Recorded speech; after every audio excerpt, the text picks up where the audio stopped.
गळा रुंदी कटिंग करताना 2 इंच कटिंग करावी, शिवल्यानंतर ती 2.5 इंच होते.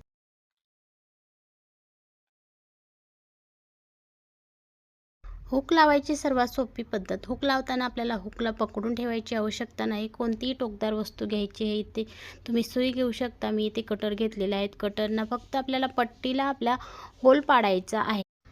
हुकचा बंद भाग थोडासा मोकळा करायचा आणि त्या होलमध्ये आपल्याला हुक टाकायची आहे. आता अशी हुक टाकल्याचा फायदा हा होतो की आपले हुक पटकन निघत नाही आणि हुक लावायला सुद्धा आपल्याला कंटाळा येत नाही.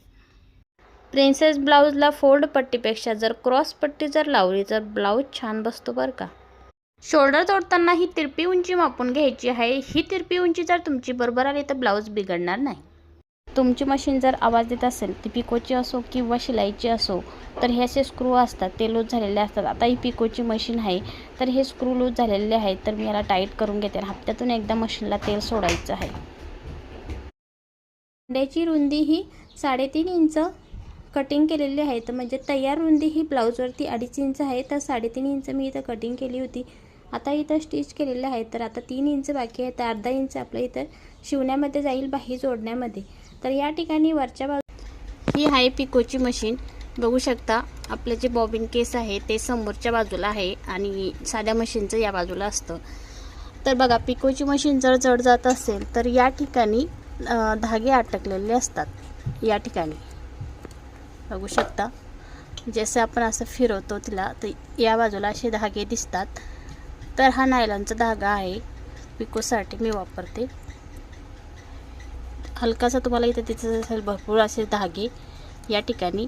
आता हे धागे काढायला साध्या मशीनपेक्षा पिकोच्या मशीनची खूप अवघड जातात. तर हे खूप हळूहळू पद्धतीनं आपल्याला उलटी मशीन चालून ज्या पोझिशनमध्ये ते निघतात त्याच्या विरुद्ध आपल्याला मशीन चालवावी लागते आणि ते निघून जातात. तर अशा पद्धतीनं जर मशीन जड जात असेल तर या ठिकाणी तुम्ही बघून घ्यायचं आहे.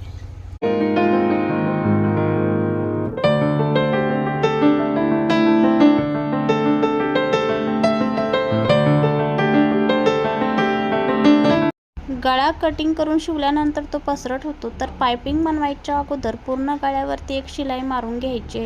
गळा आहे त्या स्थितीत तुमची मशीन जर जड जात असेल, ती शिलाईची असो किंवा पिकोची असो, बघा आपण जेव्हा चाक फिरवतो तर अशा पद्धतीनं फिरवल्यानंतर बघू शकता इथे भरपूर असे धागे हे इथे फसतात. तर ती मशीन जड जाते त्यामुळं. तर हे बघून घ्यायचं आहे, मशीन जड जायला लागली किंवा हप्त्यातून एकदा तरी तुम्ही चेक करून बघायचं आणि तेल सोडायचं आहे मशीनला.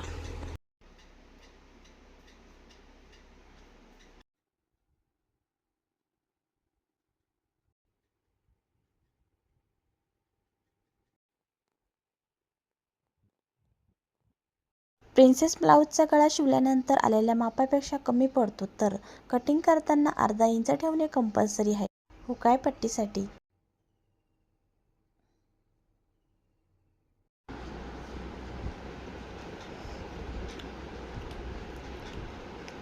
नमस्कार, मी कविता फॅशन या माझ्या यूट्यूब चॅनलवर तुमचं अगदी मनापासून स्वागत आहे. आज घेऊन आले तुमच्यासाठी एक खास ट्रिक.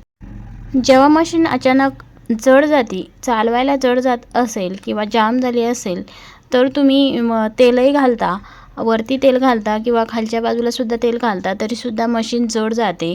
तर तुम्ही काय करायचं, आपण ज्या ठिकाणी बॉबिन घालतो त्या ठिकाणी 3 स्क्रू असतात म्हणजे, आणि त्याच बॉबिनमधले धागे त्या स्क्रूच्या ठिकाणी आपली मशीन जी फिरवत असते, आपण चाक फिरतं आपलं, त्या ठिकाणी धागे अटकून जातात त्या बॉबिनमधले.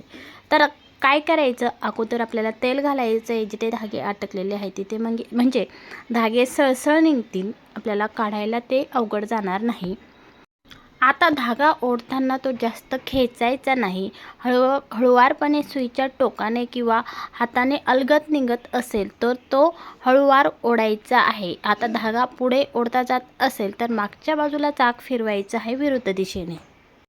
यामुळे काय होईल, धागा पटकन निघून येईल, म्हणजे अखंड धागा निघून येईल, तुटणार नाही.